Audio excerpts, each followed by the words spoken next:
Hey guys, Adam aka askcsradical here, and thank you for checking out this episode of the VCR Podcast.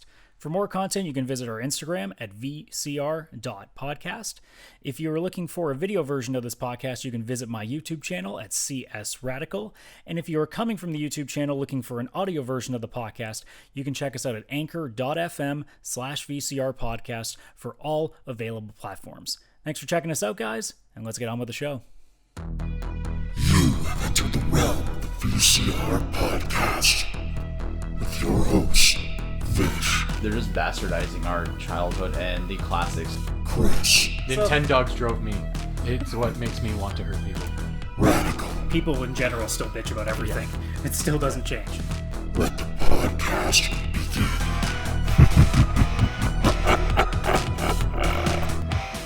Hello, everybody. Welcome to the VCR Podcast, the only podcast that predates itself from the moment the title is spoken. Episode 59 here. Adam, a.k.a. CS motherfucking Radical here. Jen and Chris and Views Vishal's here with me as well. And it is January the 20th, and there's no show. There's really nothing to fucking talk about. So thank you for showing up to the VCR Podcast, and we'll see you next week. Bye, guys. Thank you. Come again. But yeah, it's a quieter week, so this'll... I usually say this every show when that happens, and it never happens, but this could be a relatively shorter podcast than usual, but we will see, because we'll see. I should know better by now. This is true, you should. You never learn. So yeah, no, even I can't even think of, there has been nothing that's been like significant. I mean, in the gaming industry, like, there's nothing that goes like, holy shit, we gotta talk about this. This isn't like an Indiana Jones or a Star Wars game thing. Like, there's a couple of things I can pull out, but realistically speaking, it's just, let's just talk about shit. It's a talk about shit day. You know what? Those days are needed sometimes, you know? But I did mention the show being a little bit shorter. That's because we're going to amend the intro a little bit here. So instead of us literally talking about everything we've done, we're going to now shorten it to like the one big thing that we want to go through, like our highlight of the week, or as you could say, like the top score of the week, the high score of the week, whatever you'd like to call it. High score of the week. The Perfect. TSN turning point. That is trademarked, I believe. So I don't think we can do that. Hosted by Honda Toyota. I know it's two different companies. Just go with it. The VCR turning point. Toyota. I put those two words together and I immediately went, wait a minute, that's two companies. Brought to you by Ford Mitsubishi. Perfect. I love it. All right. Sponsored by Cocaine. Wait, that's... Oh, shit. They should bring that back. I've heard good You're things. not far off. I You're know I'm not far off. That's the Theo. joke, sir. Okay. I didn't understand. I thought you slipped that out, but I am not that much of a plebeian, okay? I know all I do is stare at anime titties all day long, but I do know some things, okay? I do know some things. What's a plebeian? Like, all day? Never mind. We're moving on. What do you think his phone background Like, even when is? you drive? Like, don't What not do you when think- you drive. What do you think his phone background is? It's a Then girl that doesn't have parks on the anime road. titties, actually. It's a flat chest. Interesting. Huh.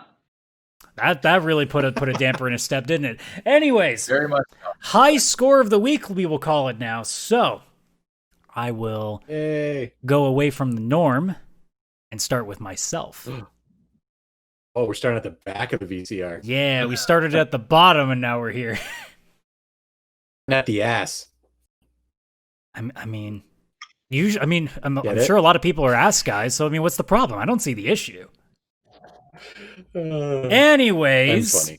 so I think we can get on. So, it's really the only thing that I've been doing this week, but Trails of Cold Steel 4 continues to be the big part for me. Mind blown.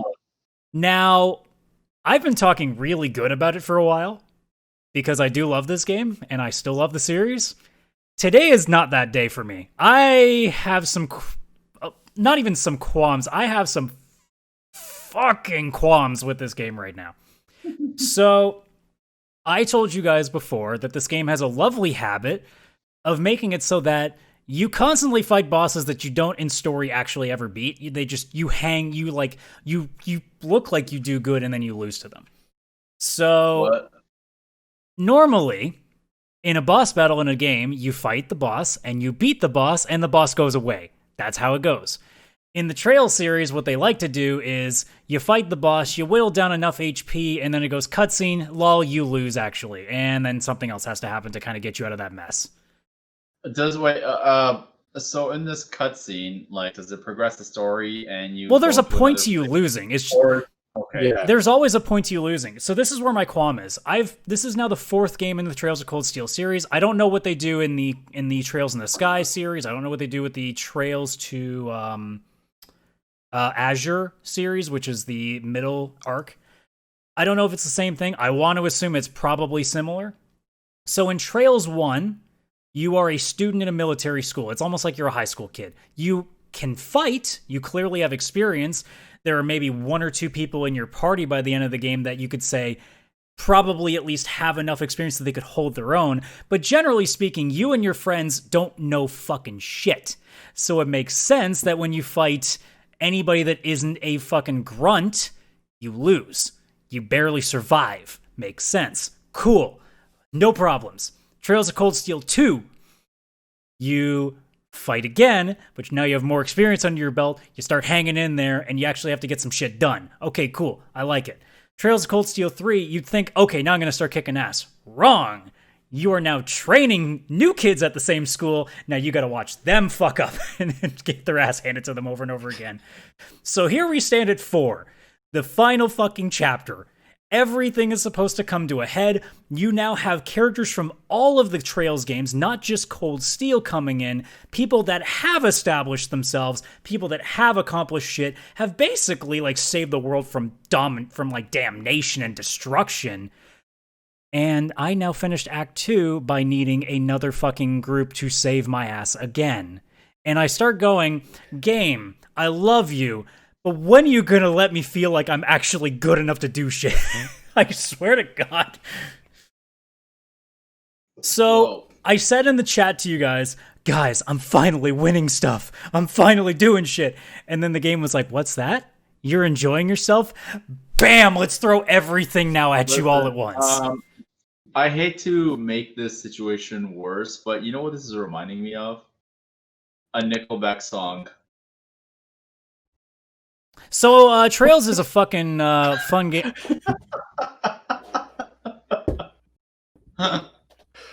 By the way, Nickelback is not that bad. I wish everybody would fucking calm the hell down.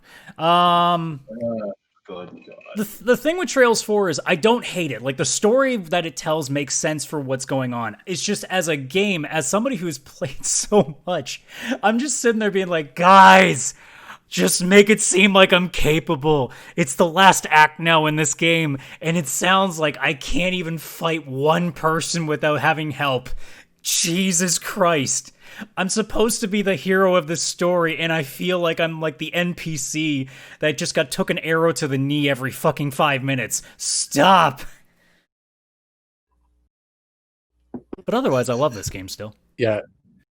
But you Such are a able to JRPG stereotype. or Sorry, what were you saying, Vish? like, even with like these boss battles you're having, which are like you're just not gonna win. You're not gonna like. There's no I progression. kick their ass. It's just but I when the mean, cutscene starts, the game's like, you thought you were doing good. No, but I mean, it progresses the story. Oh, and the you don't story have is to go through progressing that battle perfectly again. fine. But you don't have to go through the boss battle again No, until no. later on in the game. Yeah, I'm sure at some point all these people that have been whipping my ass from Kingdom Come, or, well, I've been whipping their ass and then the game turns it around on me. I will finally get my comeuppance. It will happen. It's just I'm kind of getting tired of facing a boss and being like, all right, is this the time where I get to beat him? And then the cutscene plays. It's like, actually, no, they're still way too strong. Here's another thing that gets thrown in to make it impossible for you to win.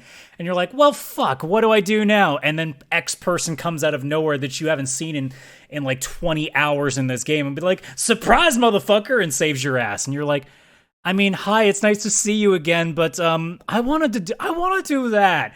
It's like the beginning of Mega Man X when you watch Zero do all the cool shit, and you're like, I want to be that. Or it could be like that scene in Tropic Thunder where Kirk Lazarus pulled out machine guns like, I'm a leg farmer, motherfucker. You just like That's not the same thing. No, you're wrong. I don't know. The drug dealers they didn't see that coming. So it's like, yeah, but who is the character that wasn't doing anything in Tropic Thunder, Vish? Who was the character that was weak as shit and wasn't accomplishing shit? The fact that you're thinking means you're wrong. So I'm going back to Trails. Okay. So all that aside, I really still love this game. It's just without like spoiling anything, I'm just so exhausted with every time I'm like finally getting somewhere and then the boss comes in and he's like, "Oh, actually, here's the secret we've been hiding from you this whole time." And I'm like, "Fuck, now what am I going to do?" And I'm just looking at it being like, "Well, how the fuck am I getting out of this mess?" And then they just throw another fucking ace up in the hole that I never knew that was in my fucking pocket. And I'm like, "Cool, I guess." But I wish I knew. I wish I knew I had this amazing, like, fucking secret thing in my back pocket that just suddenly tips the scales in my favor. That would have been handy for the story. But, no, I mean, obviously, now I just finished Act 2, so now I'm in the final act. I'm definitely getting to a point where it's like, okay, shit's about to finally come to an end. I know that I'm about to finally get my comeuppance. I know I'm going to finally beat a lot of shit into the ground. It's just, man, this journey through like the cries, through the cheers, through the sadness, through the fucking anger, like there's all these things. It's like, man, this is a roller coaster ride if I've ever played one.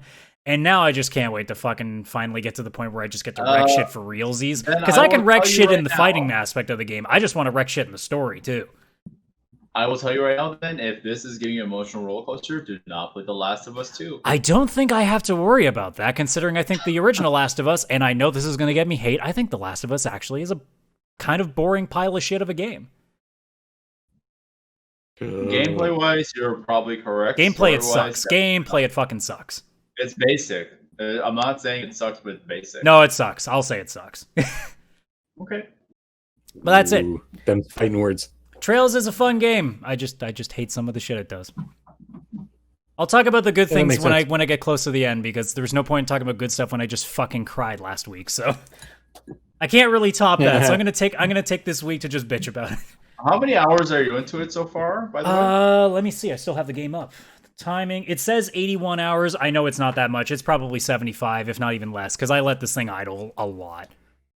Oh, okay. Did you just leave it on in case you're like? Well, I'll have a YouTube video on, or I'll like fucking take a break for something else, or like I even had it on while I was podcasting with another buddy of mine for a side show, and I just left it on because I'm like, well, fuck, there's no point in turning the console off and then turning it back on. There's no reason to, so. Okay. True. Yeah, it just sits there for a few times. I do that a lot. Usually my PlayStation stays on until I'm pretty much going to bed. I rarely turn it off. Because to me, I'm like, I'm going to come back to you. There's no point in me turning you off, walking away for 30 minutes, and then coming back. It's the one thing Adam can keep turned on the whole time. Well, yeah, I live alone. I don't really can't. I can't turn much else on. It's just, it's how it works. It was right there. I had to say it. No, you didn't actually. So fuck you. You're going last. Chris, what's your high score of the week? All right. I'm sure you have more than one thing, so obviously you're going to list those off. But what's the big one? So what's the what fucking I'm do creme is de la creme? Say the list of what I've played, and then at the end of the list, I will say the item I'll actually talk about. So in my list, I finished Planet Coaster.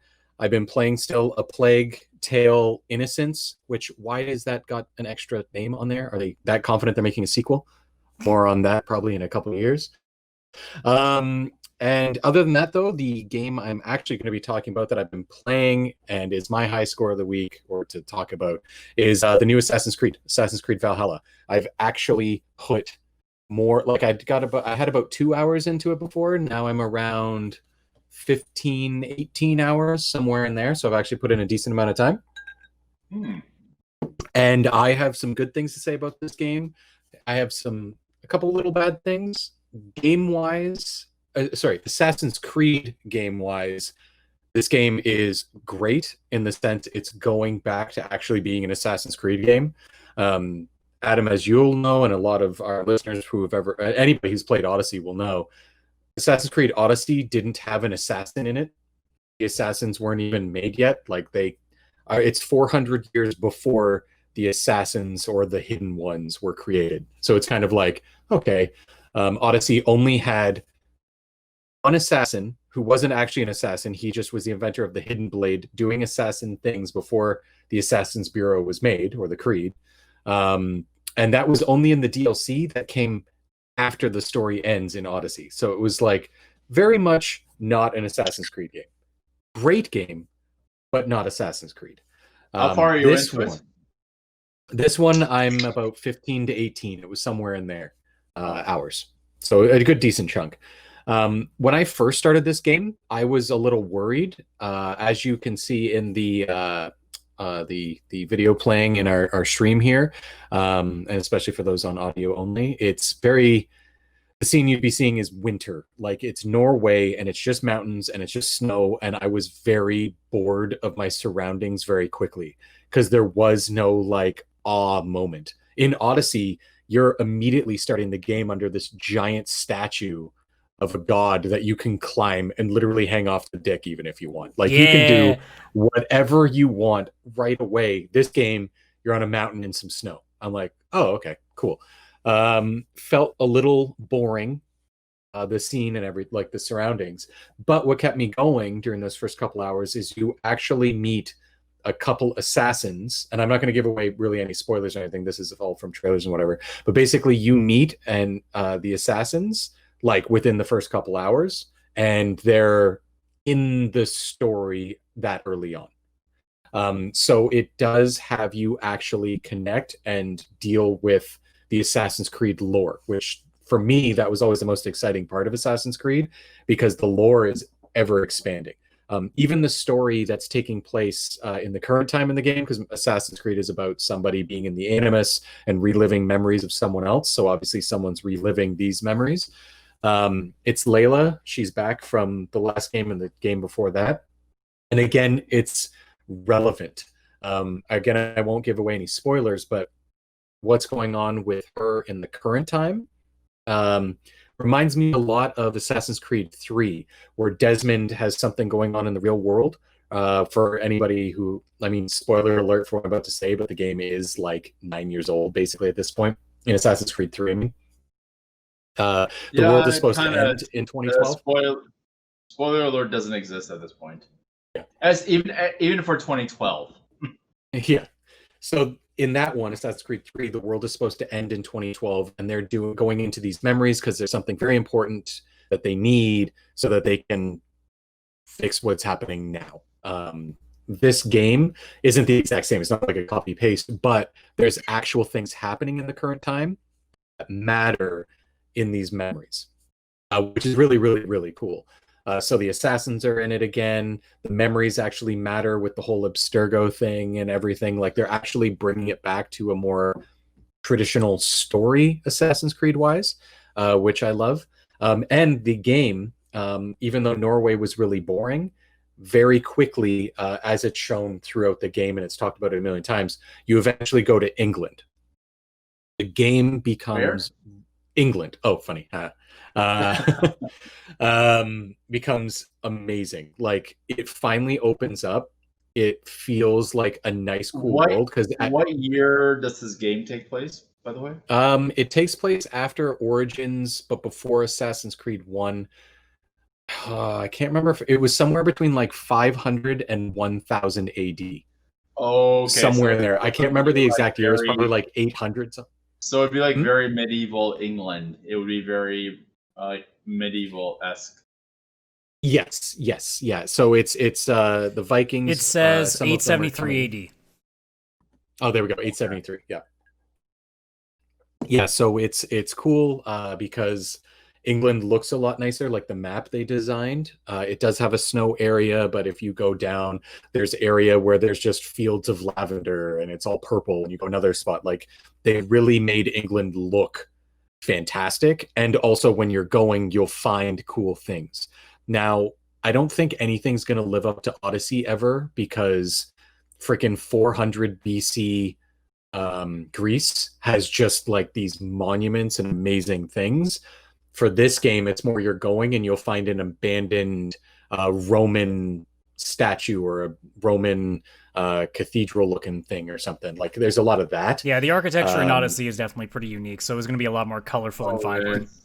Yeah, like they're never going to be able to live up to it. Like, this just, it looks amazing, but you're not going to find the monuments and stuff, right? But what I love about this is they like assassinating people is back like in the proper way, where it's actually like, all right, we have to get in here, don't get detected, and murder this person silently. And that you can just run in with your axe and stuff. So it does give you the option, like, do you want to be just a straight up Viking, or do you want to like Assassin's Creed this kind of stuff, right? So it does give you those options. The characters are fun. It's got like a settlement building part again, which is really cool. So, 15 to 18 hours in, I'm already feeling that urge to like also 100% the areas. There's 11 areas in England, and I'm close to getting 100% collectibles and everything in 2 of them. Now, it's going to take me a while. Yeah, you do feel it's a lesser game from Odyssey. Just like the atmosphere. It's not that the actual gameplay is less or anything like that. It's, if anything, it's on par or even just a little bit better because they've tweaked it a bit. But the location and the characters and the setting, you're never going to be able to match up to Odyssey with that, just because freaking Greece, just you can do so many beautiful, crazy things there. Where it's like England and Norway, it's like beautiful countries, but it's a lot of fields and stones and stuff. Yeah, Greece is definitely, especially after like, I would say Blood of Zeus, like Greece is definitely like what they had there, especially the Colosseums and everything. It was definitely a better suited location. Well, keep in mind too, it's so far in the past that we're still kind of guessing what it probably looked like when it was like, not ruins. So we kind of guess where the vibrancy is, and I think it's easier to make things vibrant when it's so far in the past, whereas like we know what 9th century England would have looked like. It's pretty boring. It's not like color was a very common thing. Like, like for example, like purple used to be the color of royalty because it was so expensive to make dyes for. Yep. So, obviously you're going to just see a shit ton of wood. So it's hard to make wood look that amazing in comparison to like obviously all the sandstone sculptures that you can do with like Greece. Assassin's Creed 3, because it took place in native North America, that there wasn't really the tall buildings or the tall architecture to jump off of. Yeah, it was curious just because of the time period, but then when you realize like, oh wait, this kind of doesn't make a lot of sense for an Assassin's game when you don't generally use guns. Mm-hmm. Yeah. I'm glad that they've started going like way in the past now, because it definitely works so much better that way, because now you can just have fun with it. Because I mean, who's gonna give you shit for fucking having mythical shit in Odyssey? Like, come on, guys. Does anybody really know what happened in ancient Greece? Like, come on. Like, I'm not just saying this biasly. I really don't know why they have. I know they made a side mission. I don't know why they haven't made a game based in India. Actually, it's funny you say that. The rumors are going around right now that is going to be the next one. Yeah, because they only made a small one for China, India, and Russia, and everybody's like, listen, why'd you make a side one? This should be a full game. Like, these are such good locations. Yeah, ironically enough, that rumor's been circulating around that India might be taking place for the next game. And that would make sense. I'm not just being biased. Like, yes, he is. I've been to India multiple times in my life. I have been to the ancient, like, historical sites, and this is definitely a place that an Assassin's Creed game could be fucking incredible. And that's also something you could have a lot of vibrancy too, because again, like, also some of the weaponry from those days, oh man, there's some cool shit you could do. Yeah, true. Yeah, no. In this game, I'm gonna have to Google this shit, because there's a couple of things that are like, man, like I know the names I'm thinking of, but I'll message it to you later. But I'll tell you about this one old school Indian series, like Hindi series, that was actually popular on BBC, and the weaponry there is awesome. So that all of that shit can be used in this game if that's the. And ironically, it almost would work with the time frame, because I'm thinking like you guys remember the Deadliest Warrior show, right? Yes. Yeah. So they had the Rashford Warrior, which ironically is from around 900 AD, and that's when you had the crazy weapons there. Like they had the chakrams, the Qatar, the con. I'm probably mispronouncing a couple of these, but sorry, what the So the weapons that they had for there was the Khanda, there was the Ara, there was the Chakram, and the Qatar. It's the one that looks kind of like a sickle, like it's a curved sword. Is that one of them? Yeah. The curved sword, those are usually scimitars. I mean, I know the Ara was that weird, like flexible one that almost seemed like a sword whip. Because in the Assassin's Creed India game, it almost looked like a sickle or like the letter C, like that's how curved the blade was. It might So it it was might like have been straight- them, but it's I know I've seen. I know that what you're weapon talking about before. too. Yeah. It's a pretty common weapon in like different cultures, not just in India. The only one I would say is scimitars are very no. It's a thing in Punjabi culture called a kirpan. Kirpan. Yeah, isn't that the ceremonial dagger that Sikhs carry? Yes. Yeah, so that's the only one I can think of. Again, I'm not that traditional. I love my culture and everything, but it's like I'm like a lot of stuff Adam is saying. I'm not knowledgeable about it, but I just feel that this is a golden opportunity. And if you get a game based in India, and especially in a franchise Assassin's Creed, that could potentially be the biggest selling game in the series. It depends. Yeah, for sure. It depends because I mean, obviously, like every time a new Assassin's Creed game comes out, it has the chance to be the best one in the series because it's even more well known as it goes. I know. I don't even mean best. It could be the biggest. No. That's what I mean, though. It's like it gets better usually every time because it has that pedigree, right? And there's also certain licenses too. Like if they ever finally make a Japan Assassin's Creed, it will fucking sell. Yeah, Japan would be a huge, if you can fucking be a ninja, oh my god, people would fucking kill for that. Just to be a literal fucking ninja. There's also what's it called? Ghost of Tsushima. Well, that's why you be a ninja now. Don't be a samurai, be a ninja. It makes sense with Assassin's Creed. Do it. Yeah. Do the India game next, because that seems to be the rumor, and then do a fucking ninja game. That's all I want. Give me my fucking ninja game. Okay, yeah, you have a point, because Jin is a samurai, so. So anyways, Yes, other I than am. that, so like, how are you feeling about it right now, Chris? Is this the kind of thing where it's like, you'll probably end up liking Odyssey more for the look, but maybe gameplay-wise it might turn you around by the end of Valhalla, perhaps? Honestly, honestly, I just feel like with Odyssey, that didn't need to be an Assassin's Creed game. When I think of the Assassin's Creed story, like that's not even in it. It has nothing to do with almost the Assassin's Creed lore at all, like maybe 5%. But as a game as a whole, like Odyssey gameplay-wise setting, that is just going to be one of the best games I'm probably going to play for a really long time, just because of the setting. Assassin's Creed games, though, this one is like right up there with back in like the Ezio days. It doesn't have that Renaissance Italy and all that kind of flair, obviously. It's probably closer to a much better version of Assassin's Creed 3. Because it's got a lot of the elements from that. The story in the current time feels more related to that. And it's the end of a trilogy, very similar. But it's like they took that concept and made it a lot better. Especially since you can assassinate somebody and then you can upgrade that when you assassinate, you can grab a throwing axe and quickly assassinate someone else. And you actually follow that axe to that person's face. Like the camera follows. So that's really cool. One other really cool thing I just want to say, this will be the last thing I say so we can move on, is that sometimes when you kill someone, you have to confirm the kill so that the story progresses, and it does the little cutscene where the assassin is talking to the person they've killed. And it's like, I don't know, like it's supposed to be all in their head or it's in, or I don't know. But when you go to confirm the kill and the hidden blade goes down, it's almost like they attached a GoPro. Oh, is it like the blade. X-ray like kind of thing?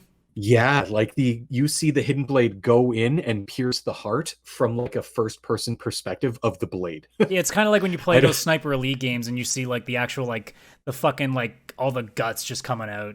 Yeah, but like usually that you follow behind the bullet. This is literally like you're the blade. So really, it's like a Mortal Kombat fucking sees. X-ray move at that point. Yeah, it's very Mortal Kombat. And the first time it happened, I was like, oh, holy fuck! Wow, that's very graphic. That was a lot of blood. But then it's like, okay, I love it. So what you're saying is you need to stab somebody in the balls next. Yes, everywhere. The face, I want to stab them everywhere. But I'm pretty sure they're pre-generated scenes, so I don't get to pick. Yeah, unfortunately. Yeah. But so far I'm giving it like an 8 out of 10, let's say, so far. Definitely And room to we'll grow see with how if it the goes. story ends up being pretty good. What did you give Odyssey when you finished it? Odyssey, I'd give like a 9 as a game. Okay. Because there's some things I do different, but like again, it's such a good game that they're so minor that to me it would be like a 9 out of 10. Oh. All right, well then that leaves Vish. What's your high score of the week? Really, gaming wise, there's really been nothing. Well, at least it's not like, Brick Breaker. I'll take nothing over Brick Breaker. Yeah. Don't talk about Brick Breaker. It's not your high score of the week, so don't talk about Brick Breaker. You'd be full of shit at this point. It is never a high score.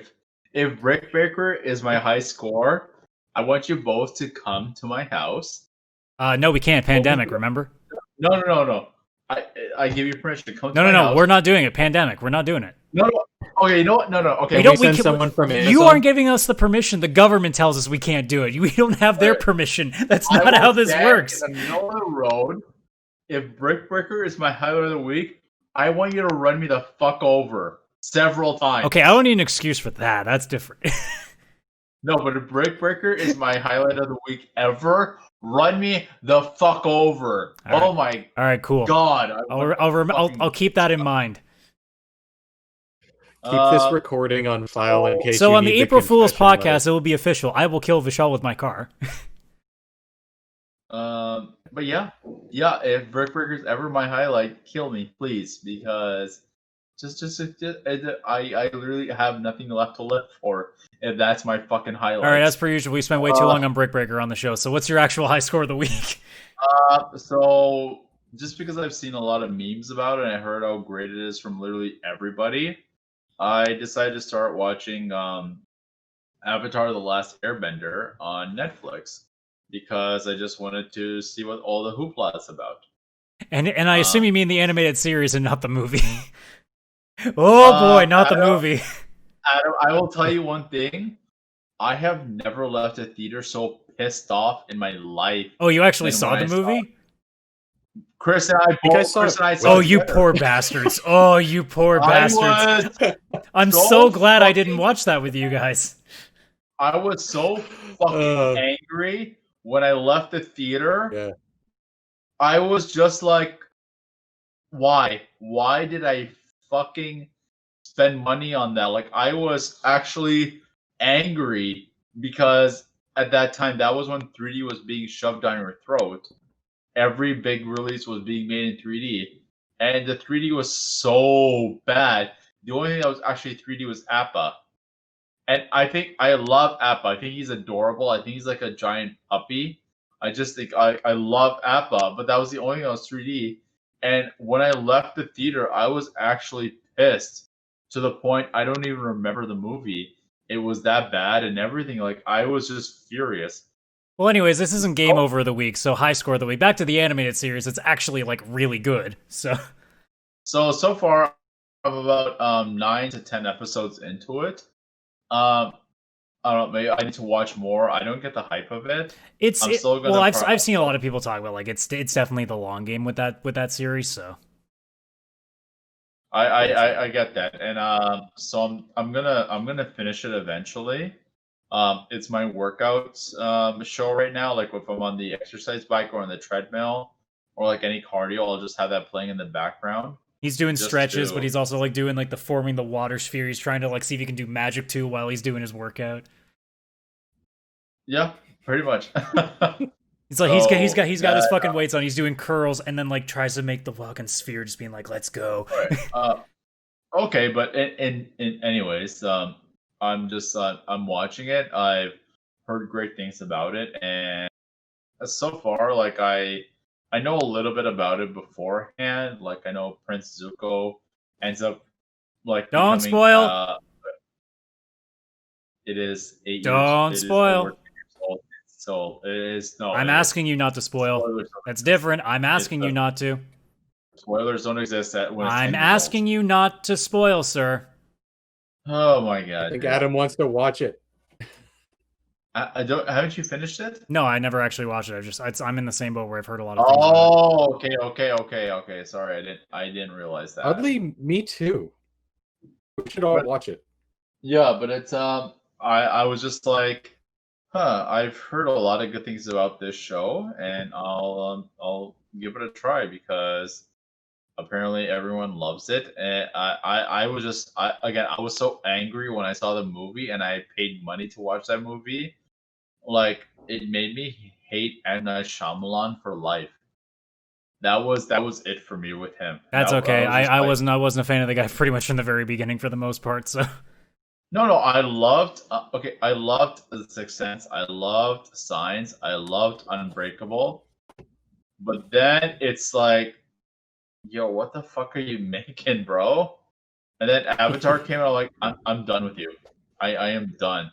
Like, and the thing is, his movies actually scared me. Like The Village, before you found out that that one creature in the woods was Adrian Brody, I was actually scared. Like, I was actually like nervous. Like, oh my god, they're actually fucking real. And then you find out, oh wait, it was Adrian Brody the entire time.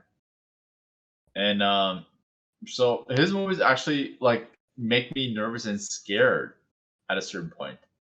But then it's like I saw Avatar and I'm like, bro, like I'm actually angry.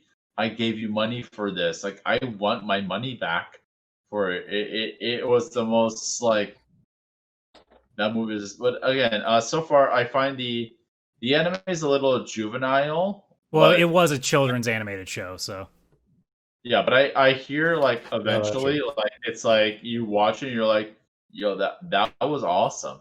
yeah, no. From what I understand, like story wise, that show definitely goes from being like a kid show to definitely having like some real fucking like topics going on and stuff. It definitely Yeah, gets, it definitely amps up the drama as it goes along. Yeah, because I like for example, there's I'll finish quickly because again I don't have a lot to say this week. There's a Ninja Turtle show that was on Nickelodeon, a TMNT anime CGI one. Oh my god, that one is the greatest incarnation of the Ninja Turtles ever done. Shredder was actually fucking dark and evil. Like the relationship between the Ninja Turtles was like they're actually like full of brothers and bros and everything. And it's just so well done. But it has its like cheesy juvenile moments, but it's so well done. So Nickelodeon is able to balance that situation of like appealing to the children and the adults, which I think they do a lot better than what Disney does. But really, I won't go any further. But essentially, all I've been doing this week is really watching the Avatar show. I just find that right now, with what's happening in 2020, especially with like God of War now coming to PS4, I personally, I'm predicting 2021 is not going to be a big gaming year for myself. Okay, I was Yeah. gonna go to another topic. Now I feel like I want to bite on that. Why do you think that? Because I find there's a lot of titles that are coming out that are big titles that I'm not overly like ecstatic about besides God of War and Birds and Arkham Knights and Suicide Squad. And a lot of these titles, it looks like they're still coming out for PS4 along with PS5. So again, I've already said due to like personal circumstances, I'm going to delay my purchase of my PS5 for a while. But now, especially with God of War coming out on the PS4 as well, it seems like it's going to be delayed even further. So I just feel like besides God of War, besides Suicide Squad, and besides Arkham Knights, I believe that's. I'm sorry. What was the game called again? The next Arkham in the next Arkham series. Oh my God, why am I Is it blanking Arkham on Knights? this? Gotham Knights. Gotham Knights, yeah. Gotham Knights, yes. So Gotham Knights. Like so far, I haven't seen any titles that have really been like, oh motherfuck, I gotta get that right away. So this is the point where this is also what I would talk about at some point if we were ever talking about like gaming in the pandemic, where I need to get a lot of people to fucking understand this. I hate people saying that there's nothing to play.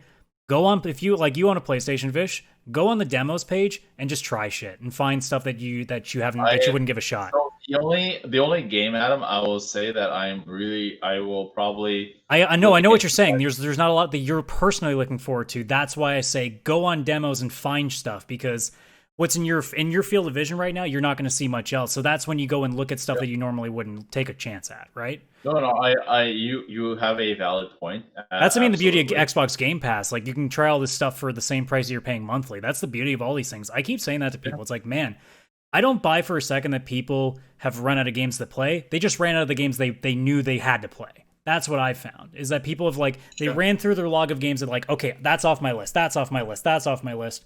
And now there's nothing. So they're like, oh, what do I do? Well, you try stuff. Especially now when Epic gives you free games every fucking week. Steam always has stuff at stupid low prices at times. PlayStation usually has decent sales. Not to mention you get free games every month. Same with Xbox.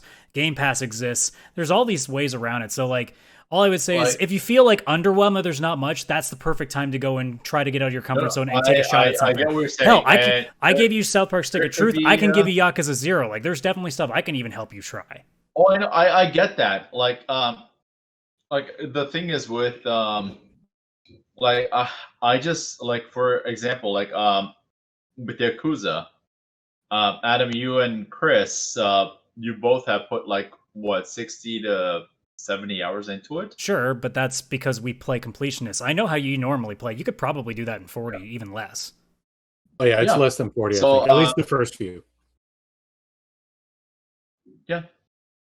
All I'm saying is you sound like you're in this moment of just, oh, I don't see anything else coming out. To which I say, okay, well now's the time to try shit because this is the perfect time to do it. I feel like there is going to be some title. I think there's going to be Resident Evil 4 remake coming out this year out of nowhere. It's going to be No, I'm not even talking new games. If there's nothing new coming out for a while, because let's be honest, there's going to be even more delays that we haven't seen yet. This is a great time to look at a PlayStation sale and see what's under $10 and just be like, okay, that looks kind of interesting.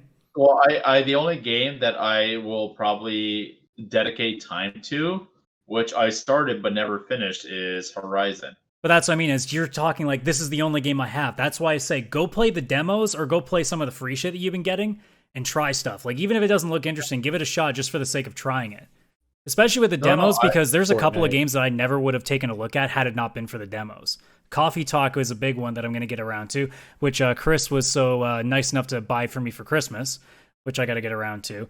But yeah, that it's remember, you guys remember the old days with PlayStation where you get the demo discs full of a few demos here and there. Those are, did that not make you want to try games now? So good. You got those and you would play those forever and ever, and then eventually you'd be like, oh cool, that game, I can go rent that game. Well, back in the day when rentals were a thing. But you can go and actually play the game that you already knew that you were going to like because the demos existed. I hope that demos are more of a thing on PlayStation. I was in middle school when those demo discs were out, and I was so tempted to steal them from the game magazines, but I was like, oh, I don't even have a PlayStation. There's no point in me doing this. By the way, I looked into Yakuza Zero. This is how crazy the difference in times are. The main story is 31 hours. Main plus extra is 65 hours. Completionist, 139 hours.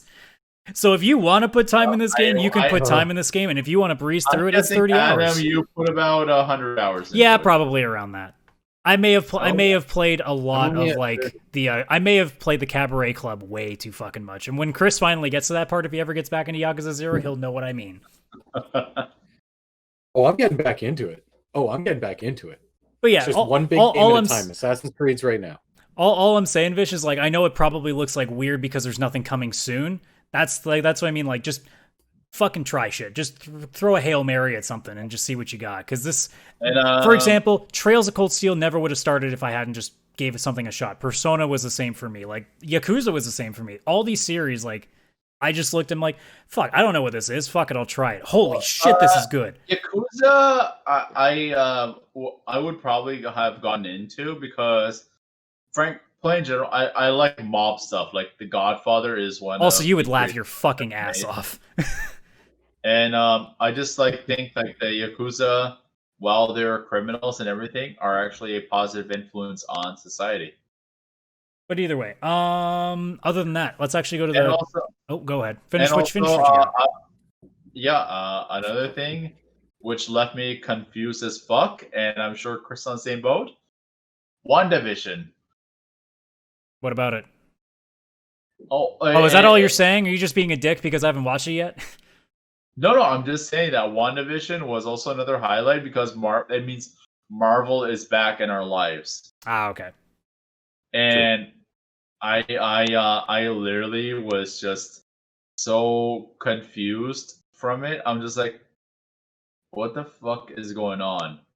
Like, literally, that was the only thought in my mind. Is like, what the actual? I got the sense when I saw the trailers for this, I'm like, this is going to be weird, and I'm kind of curious. It is weird. Yeah, I think you would. I think you would love it. I'd probably watch it and be like, you guys are so stupid. I know what's going on. No, you wouldn't. I know, probably not. I'm a dumb fuck, You dude. guys know, This time, you guys Adam, know who loves that show? I don't know. It was pretty funny that you kept buttering me up for oh my god, which game was it? Was it God of War that you're saying the big moment was coming, or was it fucking something else? Why am I blanking? I think it was Metal Gear Solid. Oh right, it was Metal Gear, and I was like, wait, that was it? So who knows? Maybe you're like, oh, you won't get it, and I'll be like, yeah. you know what? I'll fucking understand everything, and then I'll come on the podcast and be like, really, you guys are fucking dumb. But I don't know. I was gonna say, Sorry, what? Chris, sorry. no, it was me who said it. So yes, Alex does love it. She does love it. We watched it together over the weekend, doing Disney Plus Share, where you can watch the same show using, like, when you're both at home. It's pretty cool. But my mom, because my mom is huge into these old shows, and the first episode is based on I Love Lucy and Dick Van Dyke. Oh yeah, it And then the totally second has that vibe. episode- He's a consultant on that show. Yeah, and then the second one is Bewitched, and all these shows my mom's super into. She has no idea what the fuck's going on, but she's just like, "What? This is I Love Lucy. This is the Bewitched." So my mom loves it. It's no idea what's going on. I love Never that seen it's a not Marvel open movie way like into it. So that's why I'm excited to watch it too. I just want to see as the film quality of it, like how they're actually doing all the stylings. It's fantastic. I mean, it's Like, Marvel budget, so I know it's going to feel- look fucking good. I'm just curious on how they do it. No, True. you actually feel like you're watching a 1940s, 50s. Is it like when sitcom. you play like a Batman game and every reviewer says like it makes you feel like you're Batman? Yeah, it Pretty makes much, you yeah. feel like you're Lucille Ball. So again, You really feel like you want to go, why I oughta? It actually creeps you out a little because you're like, what the actual fuck is going on? Like, you know something's wrong, but you're actually like, I don't know what to think. Anyways, Yeah. we almost spent an hour on the intro again. Fuck you guys. I can't believe we did this shit again. So yeah, we're gonna move on to the first of two. Sorry. One. You are last not thing. doing one more thing, dude. Come the fuck One on. last thing. 3 seconds. I just want to say, you're fired. That's all. We're gonna have a long Oh, I talk get it. after the show, I think. Anyways, moving on to the first of really two things I want to look at. So the first one is the positive story, and that being Nintendo Switch saw the second highest ever in history annual dollar sales in US history. So they got only behind the Wii in terms of 1 year's worth of sales. So the entire year of 2020, they did $7.7 billion total. And that's hardware, content, and accessories. So that's everything combined, $7.7 billion. So 1.35 billion being just the hardware, so everything else is all the games and shit. That's a pretty crazy number for a console that a lot of people thought wasn't going to do that well. Yeah, everybody was worried it was going to die because of the new consoles coming out. Mind you, that number could go down, but Well, the thing is, I feel one thing Yeah. that's happened with the Nintendo Switch is that it's influenced a lot of new systems because there's a lot of systems coming out that are mimicking the Switch. And they're all going to model. fail miserably because, Jesus Christ, have we not learned in this industry that there's only room for like 2 titans in gaming? Well, it's Actually, in also, handheld, like, Nintendo pretty much these owns the are- market, and then Sony tried, and everybody was like, fuck off, Sony. Well, the whole thing Yeah, with course, the Sony. Switch model is that they're looking at making Steam-based consoles. Looking at So- what, sorry? Steam-based consoles. Steam like, based. Oh, well, even then, it's like, yeah, that might work, but again, it's still like, how much space are you gonna have for like PC level games? That's So- the other thing too. Okay, I will say one thing. I don't enjoy the handheld console in general. I don't, but that's not because I don't enjoy handhelds. It's just because I rarely am in a situation where I need one. Yeah, especially nowadays, it's the handheld. It's like, oh, I'm gonna go play in my room. I'm gonna go play in the bathroom. I'm gonna go play in the basement. Like, for example, it's the opposite in Japan. Japan fucking sales for thing. PlayStation 5 are abysmal. Like, fucking horrible. Like, unbelievably. Like, you would think that they would be canceling everything Sony ever does, but because it does so well here, it doesn't matter. But, like, here's the thing in Japan that a lot of people don't get. There's a reason why the mobile market is booming there. Have you seen the size of a normal Japanese apartment? It's fucking tiny. So if you, are you really going to have room for an oversized console, a big ass TV, and a couch to sit on that? Or are you just going to fucking like lay on your futon and play, just and lie down and just play your Switch? Makes so much more sense that way. So the reason the Switch is doing so well largely is because the Japanese market is just killing it. I mean, for example, the only place that's still getting Vita games is Japan because, again, they really thrive on handhelds. Vita's still getting games because it can work there because that's all people do. There's not a lot of people that are owning consoles. That's why Microsoft never really has a dent in there. Now Sony's starting to lose the dent that they made way back in the day. And I mean, it's basically mobile or PC.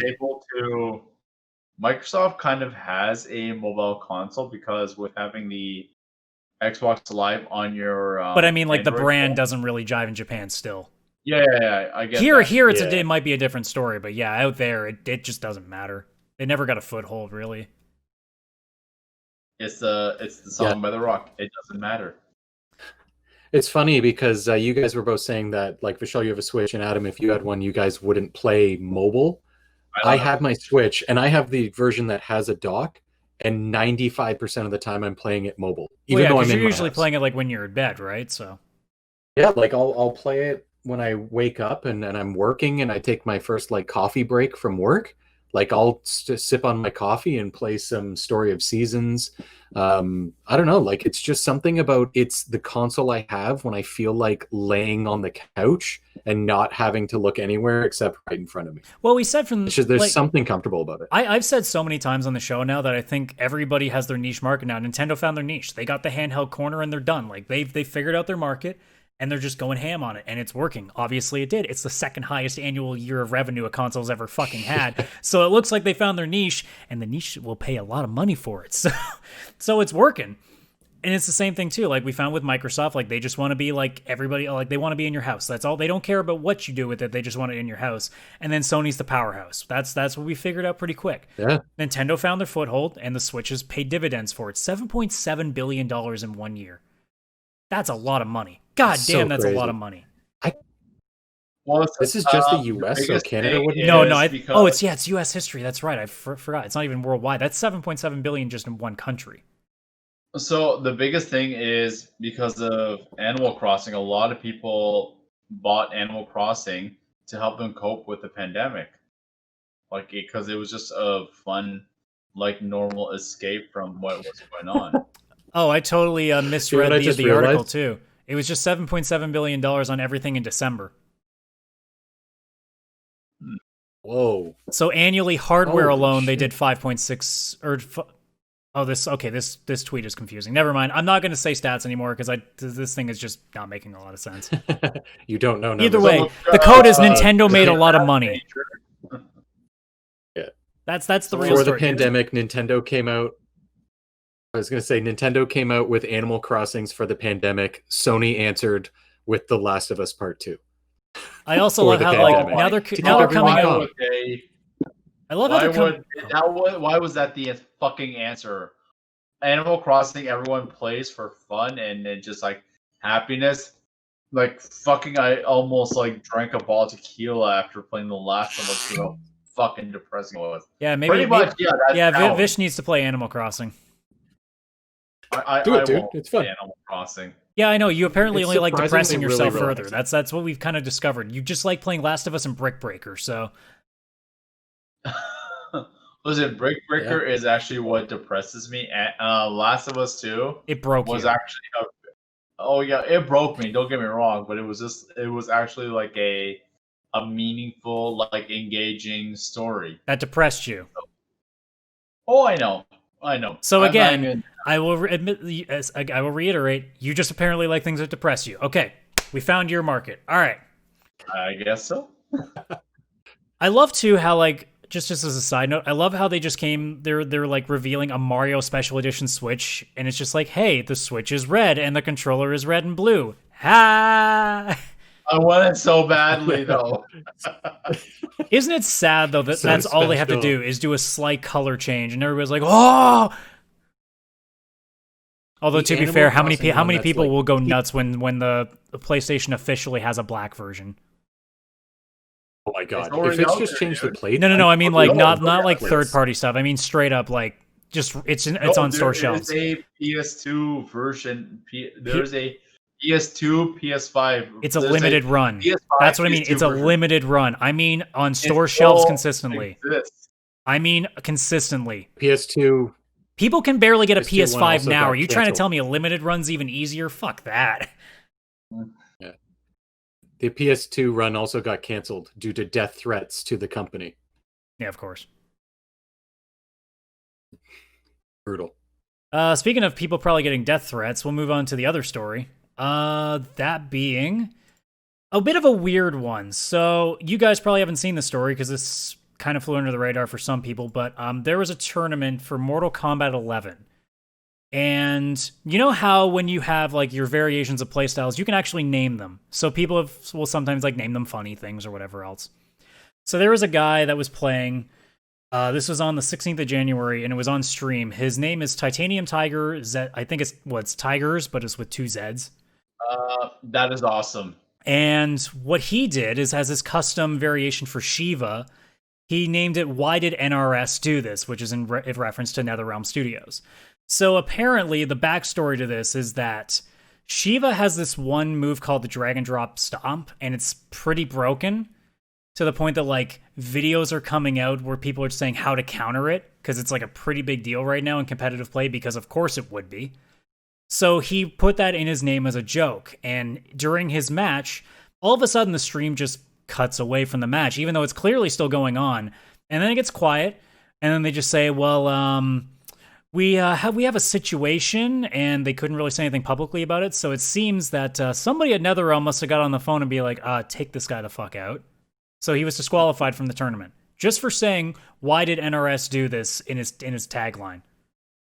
It's not even like offensive. It's just that's disqualifying somebody for being butthurt.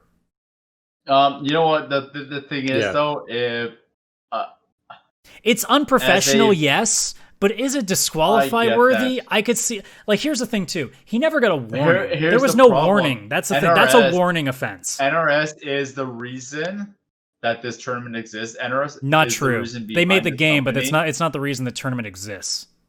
No, it is because they made the game. That doesn't They're mean the- you if get they- the rights if they to it. We're didn't having make that. the game- We're having that fight with If they Smash didn't make right the now, game, dude. No, if they Fuck didn't you make with the that game, shit. No offense. this- Fuck you with that. You can tell me to fuck you all you want, but the fact is, NetherRealm made the game. NetherRealm is the reason the game That exists. doesn't make it NetherRealm okay, is the which means reason. we as gamers should be I'm saying not that's not agreeing true. That it's okay. Then don't say that It's it's the then whole- don't say that they can do that it's the because that doesn't whole help the situation. where the guy got banned from gaming tournaments for speaking out against Hong Kong. That's not the and same China thing. No, That it is not even a because remotely it's competent similar. comparison. No, it is. No, because it's fucking he not. spoke That's out- politics, because he dude. spoke- That has nothing to do with games. But this is internal gaming politics. Are you telling me that a slight joke towards the studio is the same as a fucking political stance that would get the government to get on your ass about shit? A corporation that big creating a franchise this significant? Are you is- fucking out of your mind?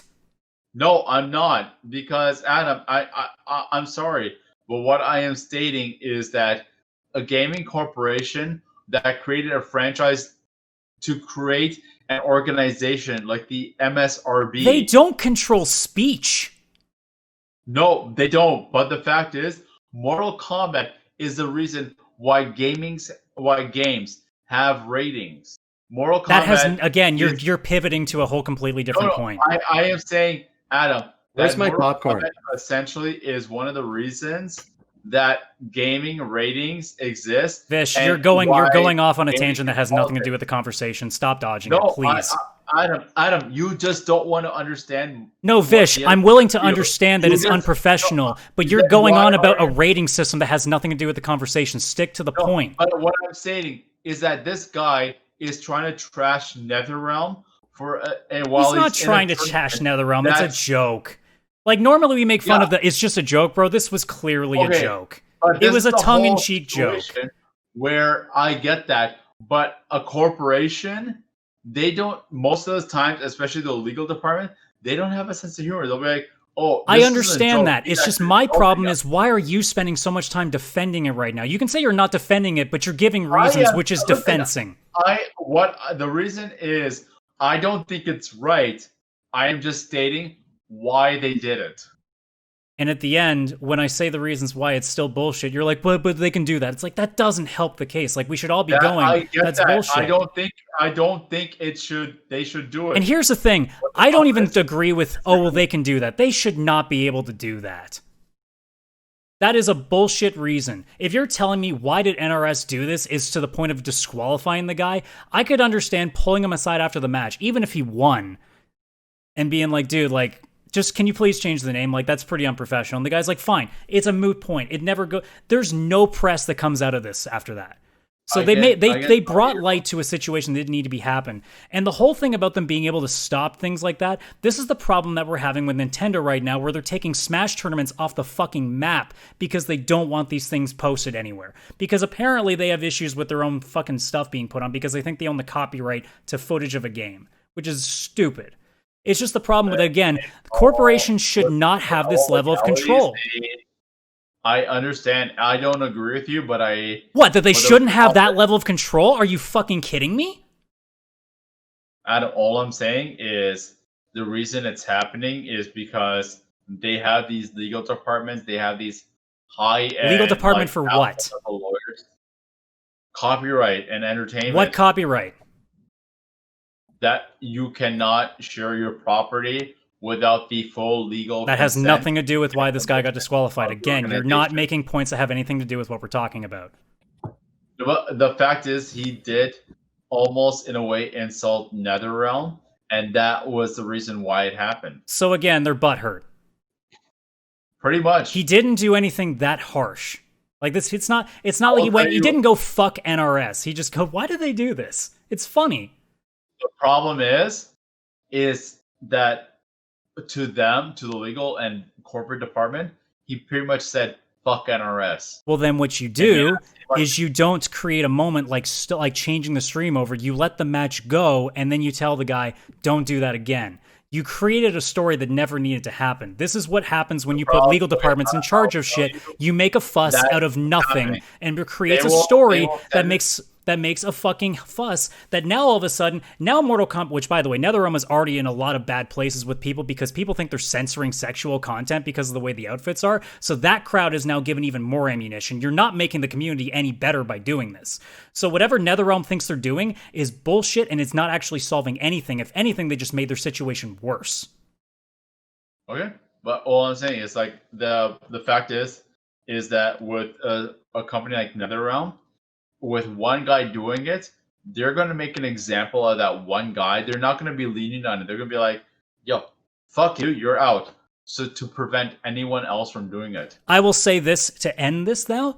You are a company that literally makes a game that is some of the most notoriously gory and downright, like, censored-worthy content, and you're mad about that. That is a weird double standard. That you can make a game that is some of the most violent shit and used to be some of the most overly sexualized stuff in the entire gaming industry, and that comment, that little tiny joke, actually gets you that hurt. You need to fucking check yourself with the kind of content you make in response. Because, like, if Dead or Alive got mad at somebody that made their username boobies, that would be really fucking stupid. So that's all I'm saying, is that NetherRealm is being really weird. No, I get that. They overstepped their bounds tenfold on this. Listen, it is a full double standard. I will say from my own experience, I said fuck one time, and I got in trouble for saying fuck for a company that provides porn. And that's stupid. I agree. That's what I mean. this is stupid. That's really the whole thing. It should. I don't even think it's worth disqualifying the guy to begin with. Like I said, that's a warning. Like, come the fuck on. And now all of a sudden, it's a story that didn't need to be a story. It's a full out double standard situation. It's a shitty situation, and I don't agree with it. I am just stating why they're doing it, and I don't agree with it. Don't get me wrong with that. Don't get mistaken that I'm agreeing with them. Okay. I think the thing that sucks here for NetherRealm is that they kind of made themselves look bad. So by trying to stop bad publicity, they got much worse publicity. That's what I mean. It's like I think this may have if you do backfired. nothing, like sure, it might make you look bad for the 5 minutes that it was on stream. Now that's just so much worse because now it became front page. Okay, so It's the top story this week on the game subreddit. That's not a good thing if it's a negative story. I'll be like, this will be very quick. I won't even go further upon it. So we all know the NFL is a shitty run organization. Roger Goodell is an absolute motherfucker. He was going to fine the Seattle Seahawks $400,000 for Marshawn Lynch grabbing his crotch again. I don't know. That's more vulgar than somebody saying, "Why did NRS do this?" No, but I mean, this is an organization that if a player died on the field, they'd be like, okay. Oh no, it's a bad double standard. But here's the other thing too: the NFL is viewable in all homes and is designed for like children are supposed to be able to take this in. So it's a little bit different than a game that already has an adult-only, basically, kind of rating to it. Especially since if I looked at a kid and said, "Why would NRS do this?" that kid wouldn't be like swear word, and run away. Yeah. I mean, like I'm looking at the subreddit again. Like it has 10,000 plus upvotes and almost 1,000 comments. If that's a negative story, that's really bad. That's really bad. That's really bad ratioing. That's brutal. It's going to go away, but that's not a good thing right now for them to be dealing with. Especially when, like I said, they already are not too popular with certain segments of the gaming population right now, which is just yeah. Yeah, brutal. So the last thing I kind of wanted to just talk about, this isn't a story or anything, it's just kind of like a neat little thing to finish with. So consoles have been out for a couple of months, and it's interesting that we are all on different sides of the spectrum. Vish will obviously get to in a minute now that he just walked off the show for a second. But we all have had experiences with this new generation of consoles. Chris, you obviously have both. I have just the PlayStation 5, and Vish has none of them. So I felt like, okay, this would be a good time to see where we're thinking how this generation has gone so far and what the future is starting to look like. I'm going to make this pretty easy in saying this is only about the hardware because the games at this point are a write-off because in a pandemic area, way too much stuff has been put aside. That is just, it's impossible to really comment about the libraries. Because I know people are going to be like, well, PS5 is clearly the better library. I'm like, yeah, but PS5's library isn't really that big either right now. Yeah. Yeah, and that's if you're looking at just... And then there'd be the argument that there's Game Pass on Xbox, and it's like newer games, no, but amount of games for a cheaper price, probably yes. There's so many different arguments you could throw into the gaming part of it, like the games specifically part of it, that it's not worth even trying to get into there. No, and it's not really an argument that you can make because what are you going to say? Oh, Demon Souls is better than Microsoft doesn't have anything. Like, what's the argument? It's better than Halo Infinite currently. Well, so are a lot of things apparently, because we saw what some of the footage looks like. It could be a little bit rough. I mean, really at this point, again, like we said this from the very beginning, we were talking about the consoles before they launched. It was going to come down to what your goals were as a gamer. Even just from my experience alone, from having the PS5, like sure, I've only played Astro's Playroom and Bugsnax as my only PS5 like native games, but still playing PS4 games with that SSD power behind it, all of a sudden really did change everything. Like now all of a sudden these games that used to have long loading times and all these frame rate dips, they don't happen. Even Cyberpunk and its buggy mess didn't have frame rate dips. It was just a buggy mess in other ways. So we know at least from this generation so far that the power is exactly what we've been told it's going to be, and it's only going to get better when developers get a better hang of the hardware that they're working with. Yeah, for sure. Yeah, I find that the like when it comes to the PlayStation and the Xbox, the PlayStation, my one gripe I currently have with it is that it has some hardware issues. Software issues.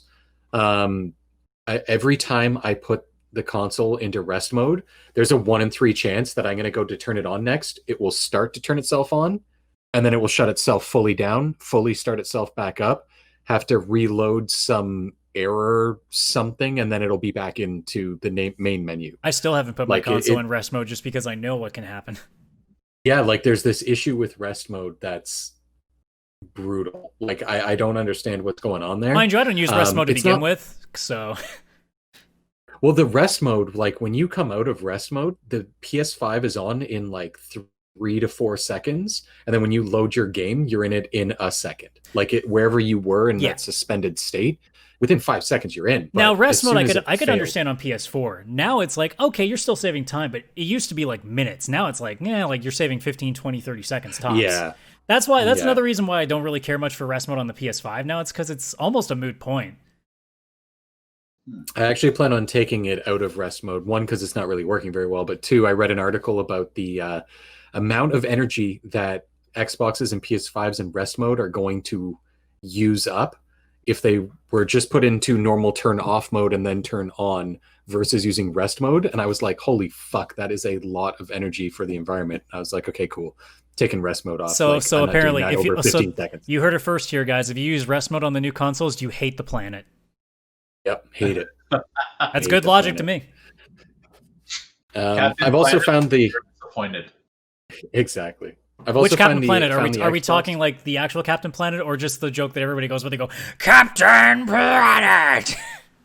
I'm talking about Earth, I was thinking Fire, the original, Wind, but now. Oh, okay. Oh, okay. OG I found the Captain Xbox. Yeah, the OG. I found the Xbox also has similar issues. The resume mode, or the resume game, or whatever the hell it's called, works probably better than the PlayStation's one with the whole rest mode and everything like that. My only issue is that I've had the odd game that you'll earn achievements, and this only matters to people who care about achievements, but you'll be at the moment when you should have earned an achievement and you don't. And then you'll shut down the console, you'll go back 3 days later, and the achievement will pop. Like it finally connects to whatever server it needed to. Or in the case of when I was playing Hellblade, Senua's Sacrifice, I got 1 achievement. I beat the entire game and did all the collectibles, and it should have been 100% because the game wasn't it's just buggy achievement-wise. And it just, like, there was nothing that I could do. And there was a subreddit and multiple posts about these same kind of issues in games on the Xbox. Now, it's only happened to me the one time, but that's still more than 0. So, like, what the fuck? That's kind of brutal. Yeah, the one real complaint about the PlayStation that I honestly have is I think they need to change the store to what the mobile app does, because the store on PlayStation itself is stupid. It's really stupid. So I couldn't find where I could download games to the PS5. I thought I sent you the link. Did that not work? I don't know if I'm just dumb or it did not work for me. I'm not going to take the bait on that one, but we'll figure something out. Do you have the PlayStation app? I do. PlayStation, yeah, because there's an area in the PlayStation app for PS Plus that you should be able to also claim the games in there. Let me see. Yeah, there should be a way. I'm gonna. But yeah, we'll figure it out as we go. But the store itself on the console, like I'm gonna since I have my PlayStation on, I'm gonna take a quick look at it again and just bitch about it as I move the mic here, hopefully stealthily without making a shit ton of noise. I mean, the wish listing is great. Like, I'm not gonna lie, the wish listing is cool. But also it takes way too fucking long to get to the wish listing. You got to really mess around with it, which is kind of irritating. But the fact that, like, I can't just go, okay, what's the sale right now? Because there's a sale right now, but you wouldn't know from the store. Because I'm scrolling. All of the deals. I don't see the deals. Yeah. And if you go to the browse and you go to, it's just a list of games. You go to subscriptions, it's just subscriptions. If you go to collections, it's just it's that kind of stuff. Like, there's the monthly picks, there's the PS4 Essentials, but the deals section just isn't there.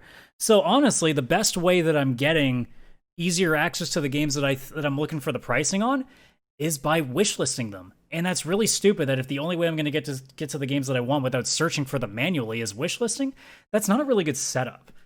Because I mean, That I use not on Reddit. PlayStation. Now I use Reddit posts to look at the list of deals because it's easier than fucking going through the page. But Adam, that's usually how it works on any wish. But it listing, doesn't work even like that on Amazon. the app. Like on the app, I got easier access to all the storefront. Like that's what I mean. Like the store on the console itself is garbage. If they just use the same like setup that they have on the app, it would be perfectly fine. It's manageable. It's just for whatever reason, the choices they made to the store just they don't make any sense.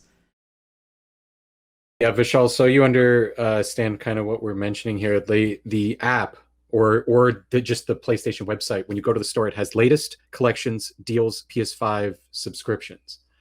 For some reason on the actual console, the deals section is missing. So if there's a Boxing Day sale and you turn on the system, you can't look at it.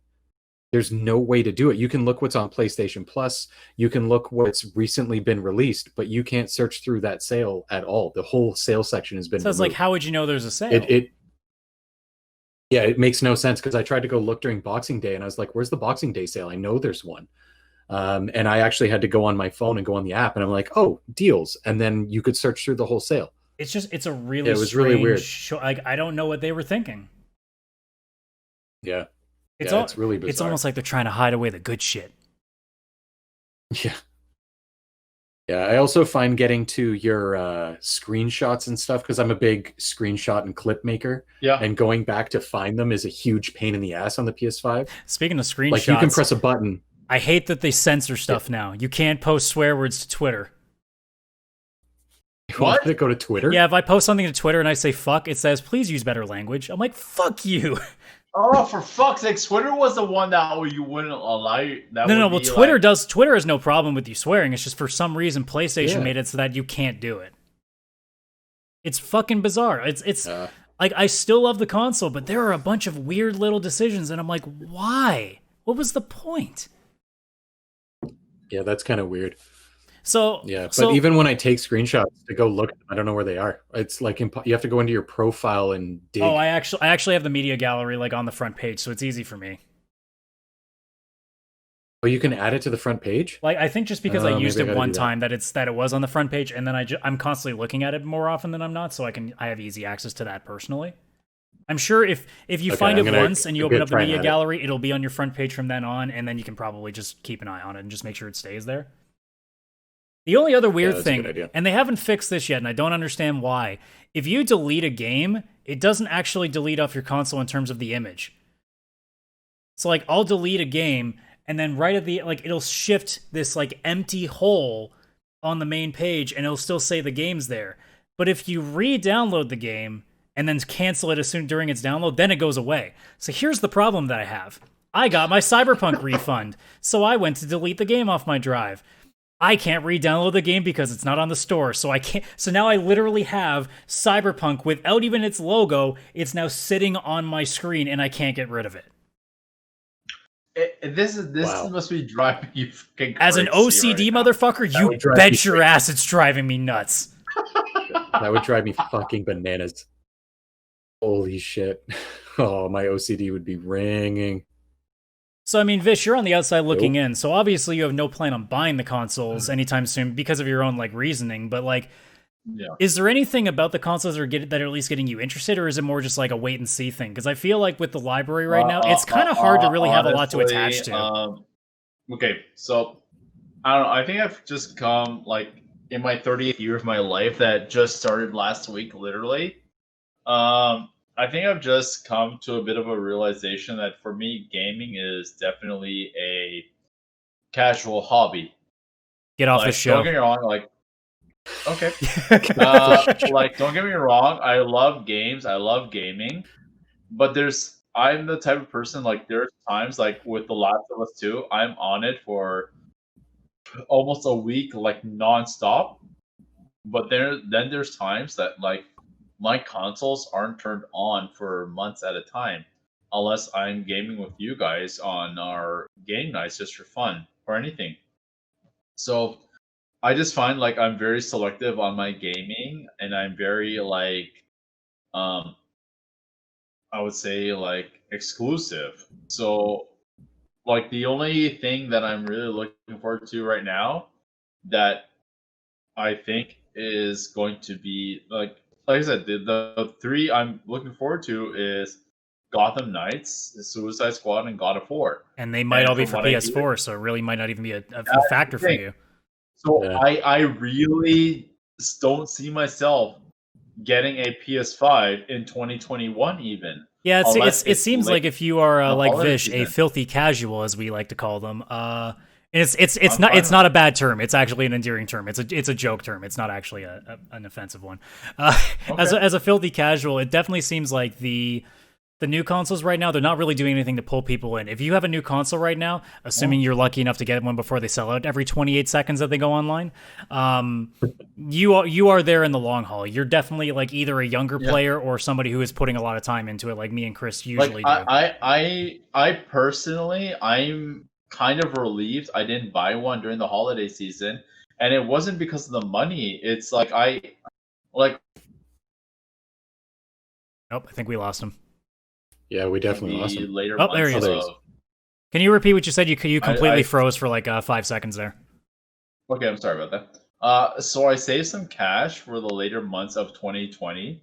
I ended up getting a tax return, and also because I have a cashback credit card, my check is coming in for that. So I essentially can buy a PS5 like that, no problem. It just makes sense to get other things, considering you're probably not going to use it that much, right?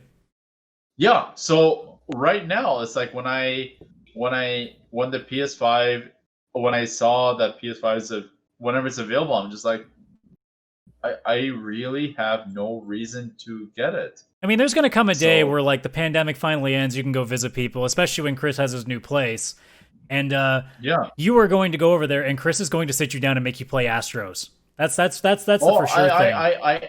If he doesn't, I will actually punch him in the face for not doing that. Well, then you're leaving my new place. Because you do not come to my house and punch me. What if I bring a bottle of Jack Daniel's honey spiked?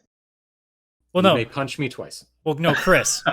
The rule should be if you punch me, I Falcon punch you back.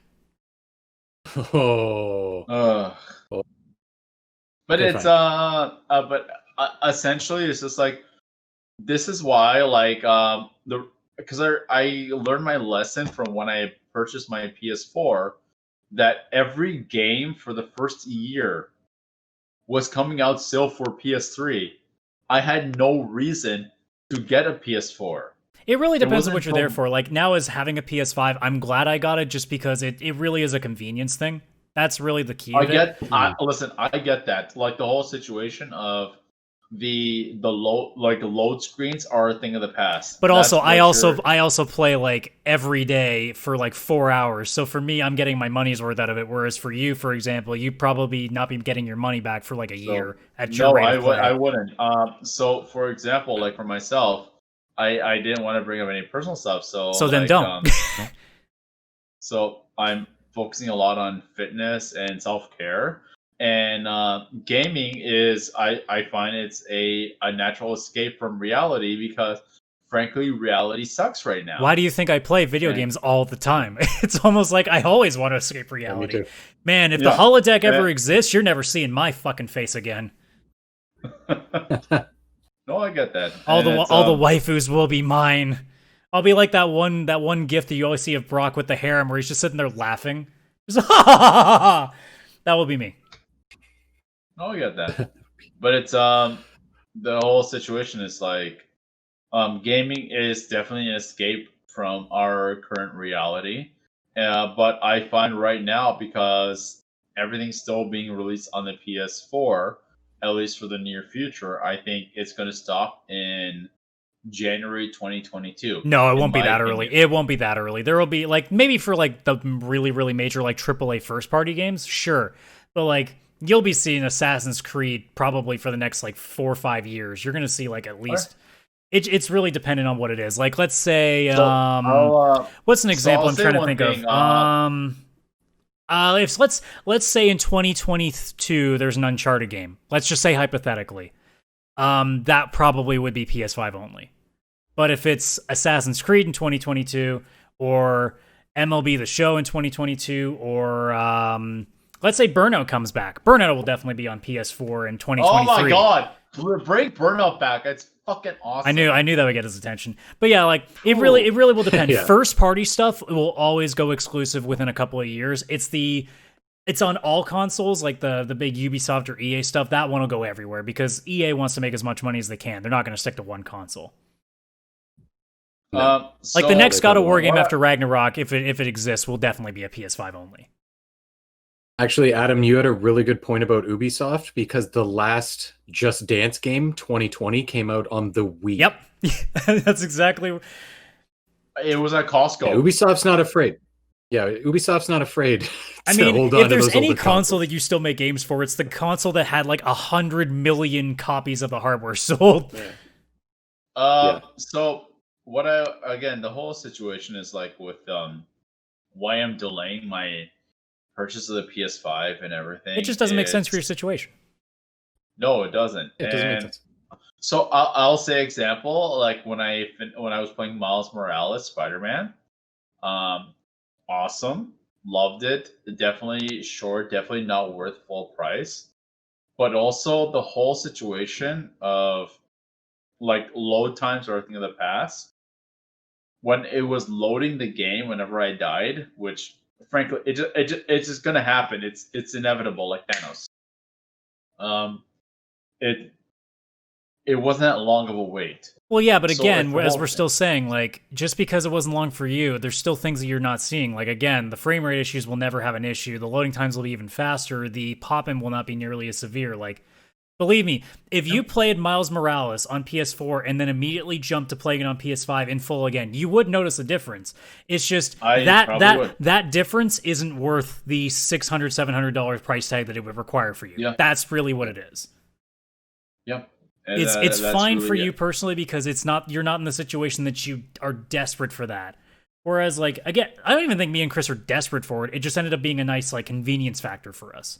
If we had to stick Well, to for PS4, yourself, I don't like, think it was I wouldn't more of hate a, myself. I wouldn't hate myself playing PS4. It wouldn't kill me. Adam, for yourself, it was more like a 2020's been shit. I need something to make. Well, me that was happy. my excuse, but the reality is Yeah. I still never needed it. If I went an entire year still with a PS4, I'd make it work. It's fine.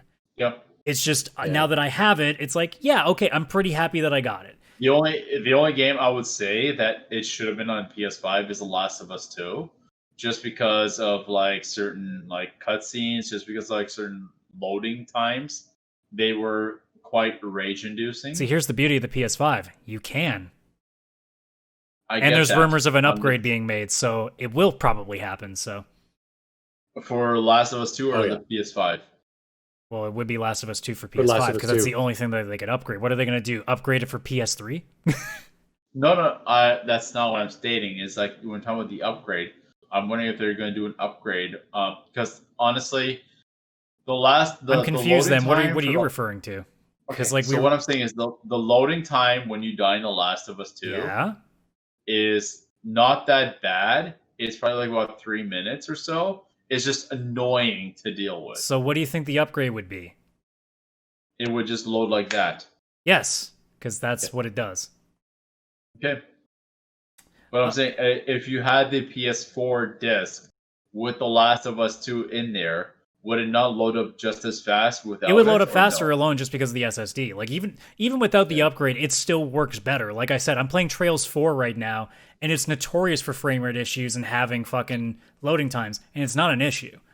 It just the upgrade obviously puts it to 4K. The upgrade makes it even faster because it's now optimized. But even on its own, the SSD still runs it a little bit better regardless. Okay. Yeah. But I'm just going by my experience with the game in general. and that's why you That's all. ask us to tell you. Okay. Otherwise, do you have any last thoughts? Because we're at an hour and a half here. Um, The only I other would say- ones I have.